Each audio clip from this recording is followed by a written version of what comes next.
Sampurasun, salam damai seluruh alam. Saudara-saudari, Baraya Reja Rahasia, Baraya Channel Sanggama. Selamat berjumpa lagi dengan saya Reja Rahasia. Dan kali ini saya akan menyuguhkan referensi ngopi, olah pikir tentang keinginan kebutuhan. Dan ini berkorelasi, konten saya berkorelasi satu dan yang lainnya. Setelah sebelumnya membahas tentang mengenali diri, mengenali Tuhan. Nah, salah satu tandanya ketika orang sudah mengenali diri dan mengenali Tuhan, maka dia akan mengenali keinginan dan kebutuhan. Lantas, keinginan kebutuhan itu apa? Sesungguhnya, seperti apa sih? Akan saya bahas selanjutnya. Namun sebelum itu, silakan subscribe, like, komen, dan share. Juga tekan logo lonceng, agar terus bisa mendapatkan informasi konten terbaru.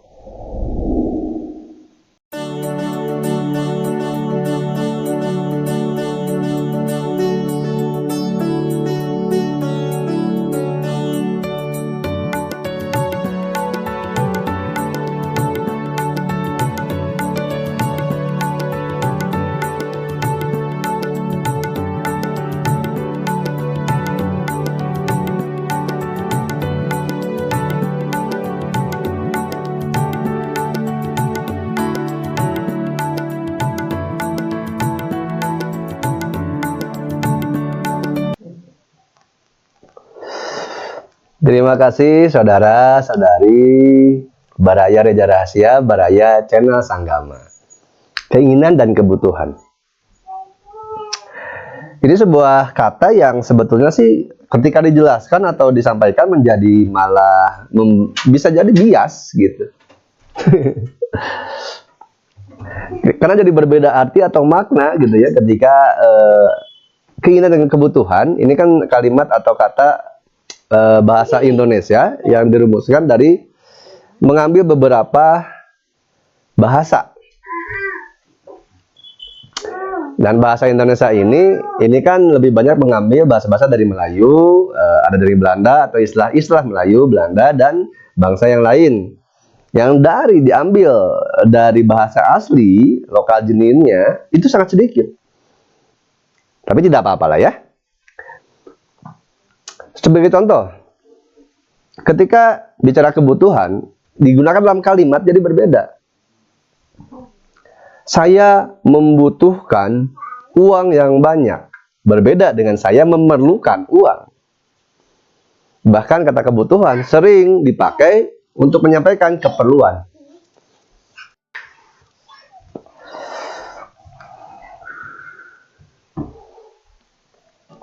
Keinginan adalah gerbang penderitaan.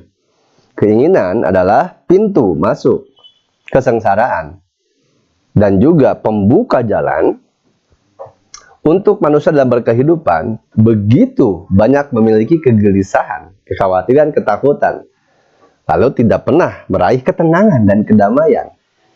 Karena keinginan selalu didorong dari raga. Sudah pikiran tidak seimbang, pikirannya kemelut, perasaan kalut. Itulah keinginan. Kalau istilah Jawa Barat ada kahayang atau hayang.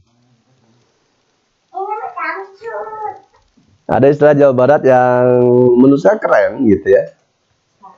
Tapi kahayang ngahalangan kahiyang. Hiyangnya HYANG ya. Jadi keinginan ini itu bisa menghalangi gitu kepada Tuhan yang sejati atau kepada keberadaan yang tidak terbatas, kecerdasan yang tidak terbatas atau kesungguhan ketiadaan yang membuat segala sesuatu ada. Yang Maha Daya. Ketika kita terus mengikuti keinginan raga, maka pasti pikiran akan terus diporsir untuk bagaimana berpikir untuk memenuhi keinginan. Akhirnya semua seolah-olah perlu, seolah-olah penting, seolah utama. Dan itu semua ada karena di kontennya sudah saya sampaikan. Karena kita masuk belief system, hidup itu seolah seperti perlombaan, hidup seolah seperti perjuangan, hidup seolah seperti ada menang, ada kalah, ada berhasil dan gagal. Maka itulah disebut bos-bos kecil. Keinginan-keinginan itu bos-bos kecil yang ada pada ranah menutupi, membatasi diri seseorang. ingin punya istri yang seperti apa, ingin punya suami yang seperti apa, ingin punya anak yang seperti apa, ingin punya rumah, punya mobil, punya uang, dan lain sebagainya. Ingin.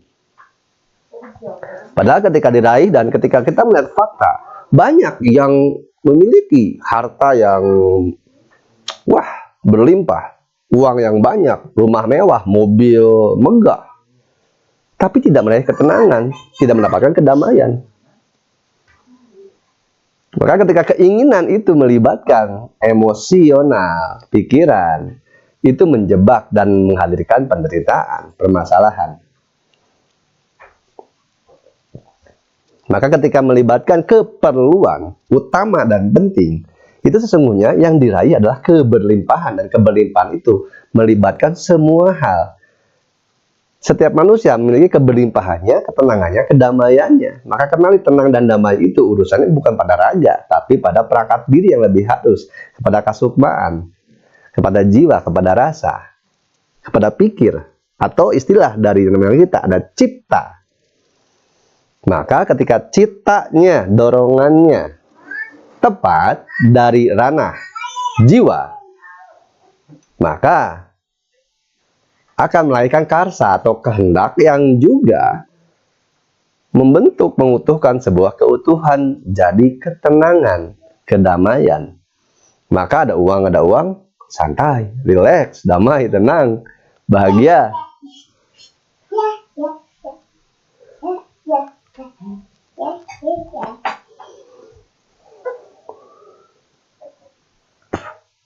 Dari keinginan kebutuhan yang sudah dikenali, yang merupakan itu dualitas dan dualisme, maka melibatkan juga siapa yang mengenali dirinya, maka mengenali Tuhannya, maka mengenali juga keinginan dan kebutuhan, lalu akan jelas nyata melihat segala sesuatu terjadi dalam kenyataan kehidupan. Akhirnya bahwa kebenaran itu relatif, subjektif, malah ada kebenaran yang objektif. Berubah-ubah wajahnya, tapi ketika berhadapan atau menemukan fakta yang tidak terbantahkan, disitulah kebenaran, keutuhan hadir dan ada secara nyata. Namun si pikiran dan perasaan tidak mampu dan tidak mau menerima sebuah fakta yang merupakan kenyataan. Itulah pentingnya belajar kesadaran agar mengenali fakta. Ketika banyak yang berkata, bagaimana caranya tercerahkan? Tidak dapat dijelaskan, karena yang tercerahkan hanya dapat diraih dan didapatkan oleh orang-orang yang setiap saat, setiap detik mengenali kejadian secara fakta-fakta kenyataan. Kamu akan tercerahkan ketika sudah tercerahkan. Dan tercerahkan bukanlah tujuan, tapi tahapan-tahapan, undakan, atau kalau istilah barat, milestone, pijakan, untuk bisa berkarya dengan tepat. Terima kasih saudara-saudari Baraya Reja Rahasia Jelas Agama. Kita lanjutkan di konten selanjutnya mengenai fakta dan kebenaran. Bahagia, sejahtera, damai, sentosa, tenang, panjang umurnya serta mulia, di sini senang, di sana senang, dimanapun senang, selamanya, segalanya, semuanya. Sampai ketemu lagi. Saya Reja Rahasia, Sampurasun. Salam damai seluruh alam.